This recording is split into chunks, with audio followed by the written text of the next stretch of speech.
नमस्ते बच्चों।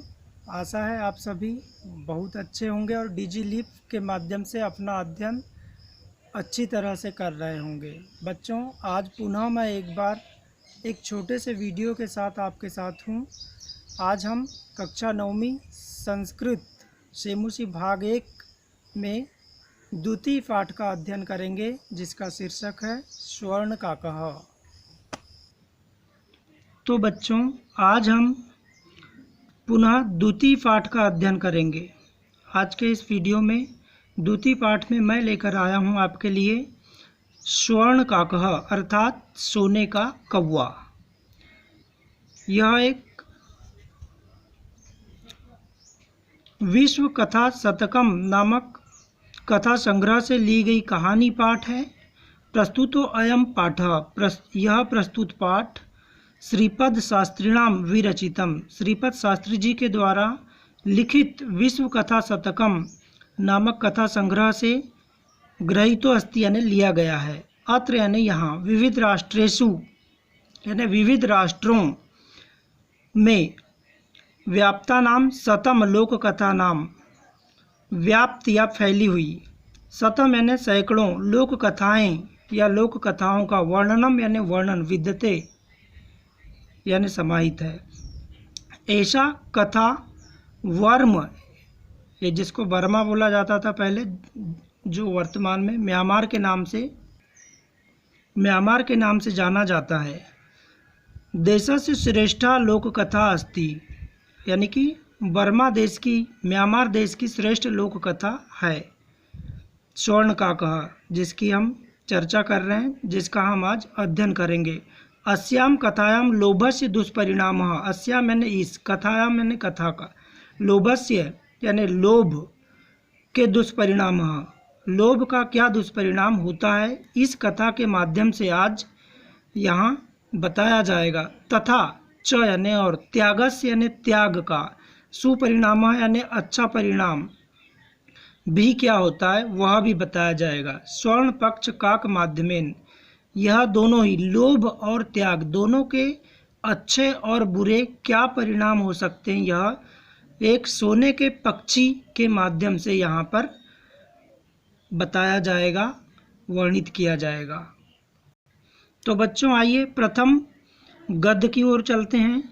पुरा अर्थात प्राचीन, कस्मिश्चिद यानी किसी, ग्रामे यानी गांव में, एका यानी एक, निर्धना यानी निर्धन, वृद्धा यानी वृद्ध या बूढ़ी, स्त्री न्यवसत, स्त्री यानी महिला, न्यवसत यानी निवास करती थी। मतलब प्राचीन काल में किसी गांव में एक निर्धन बूढ़ी स्त्री निवास करती थी। तस्या यानी उसकी, च यानी और, एका यानी एक, दुहिता यानी पुत्री, विनम्रा विनम्र, मनोहरा मनोहर, च यानी और, आसित यानी थी। आसित में लंग लकार होता है यहाँ पर, जो कि भूतकाल की संज्ञा देता है। अर्थात ये हुआ कि उसकी एक विनम्र और मनोहर पुत्री थी। एकदा माता स्थाल्यम तांडुलान, एकदा यानी एक दिन, माता स्थाल्यम यानी थाली में, तांडुलान यानी चावल, निक्षिप यानी बिखेर कर, पुत्री मैंने पुत्री को, आदिशत यानी आदेश दिया।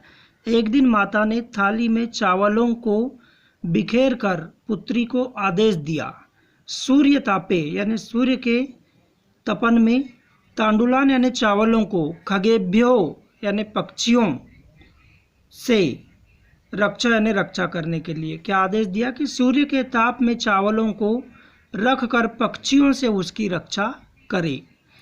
किंचित कालांतरम, किंचित यानी कुछ, कालांतरम यानी काल यानी समय, अंतरम यानी बाद, कुछ समय बाद, एको एक, विचित्र विचित्र यानी जैसा कि पहले कभी नहीं देखा, काका यानी कौवा, समुड्डीय उड़कर, तस्या यानी उसके, समीपम यानी पास में, आगच्छत यानी आया।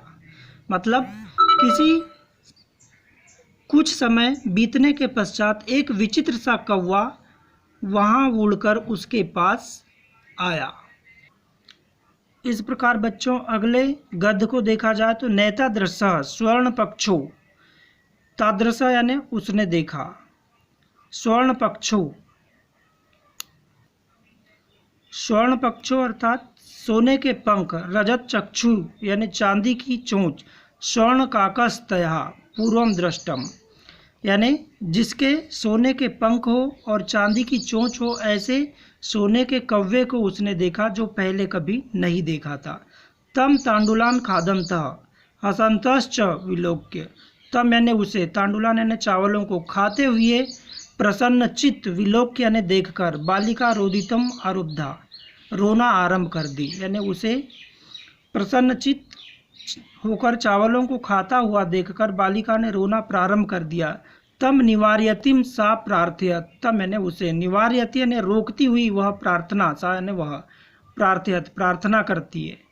तांडुलान माँ भक्ष, तांडुलान यानी चावलों को, माँ यानी नहीं या मत, भक्ष यानी खाओ, चावलों को मत खाओ। मदिया माता अतीव निर्धना वर्तते, अतीव यानी अत्यंत, निर्धना यानी गरीब, मेरी माता अत्यंत गरीब है।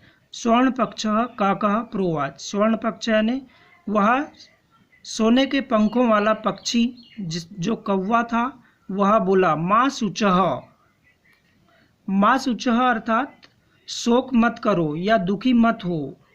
सूर्योदयात प्राग ग्रामाद बही, ग्रामाद बही यानी गांव के बाहर, पीपल वृक्ष मनु त्वया आगंतव्यम, त्वया यानी तुम्हें, आगंतव्यम यानी आना है या आ जाना है।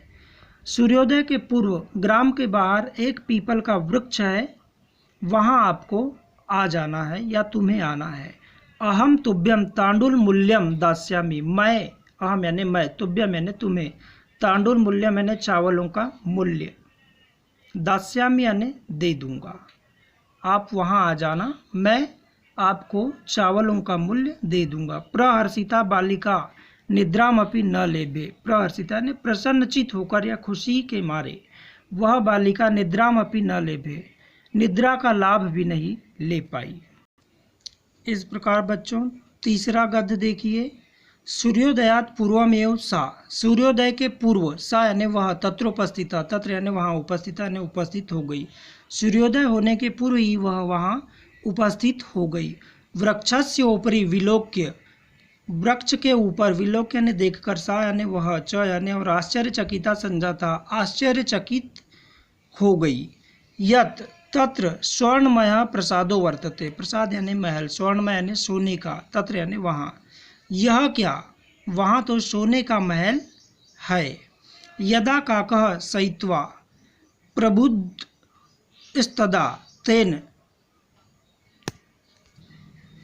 यदा यानी जब, काका यानी कौवा, सयित्वा यानी सोकर के, जागता है, तब तेन वह, स्वर्ण गवाक्षात कथितम, सोने की खिड़की से झांक कर कहता है, हाँ बाले, आश्चर्य से, अरे बालिका त्वम आगता, तुम आ गई, तिष्ठ यानी बैठिए या बैठो, अहम त्वत्कृते, अहम यानी मैं, त्वत्कृते यानी तुम्हारे लिए, सोपानम यानी सीढ़ी, अवतारयामी उतारता हूँ, तत्कथ्य स्वर्णमयम रजतमयम ताम्रमयम वा, तत्कथ्य यानी ऐसा कहकर उसने पूछा, स्वर्णमयम सोने की, रजतमयम चांदी की, ताम्रमयम तांबे की, मतलब वह कौवा जब सो कर के उठता है और सोने की खिड़की से झांक कर देखता है तो वह बालिका वहाँ उपस्थित थी, तब वह विस्मयित होकर बोलता है कि अरे बालिका तुम आ गई, तिष्ठ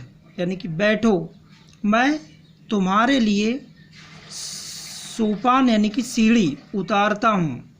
ऐसा कहकर उसने पूछा कि बोले क्या सोने की, चांदी की या फिर तांबे की सीढ़ी उतारूँ।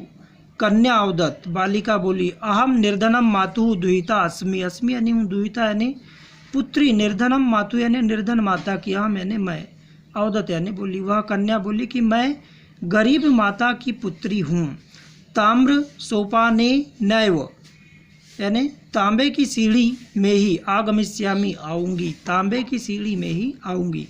परम स्वर्ण सोपानेन सा स्वर्ण भवनम आरोहत, परंतु स्वर्ण सोपानेन यानी सोने की सीढ़ी से, सा यानी वह, स्वर्ण भवनम यानी कि सोने के भवन में, आरोहत यानी चढ़ी। इस प्रकार छात्रों इस पाठ के अगले गद्य का अर्थ अगले वीडियो में हम बताएंगे। तब तक के लिए मैं खिलेंद्र बिसेन आपसे विदा लेता हूँ। नमो नमः।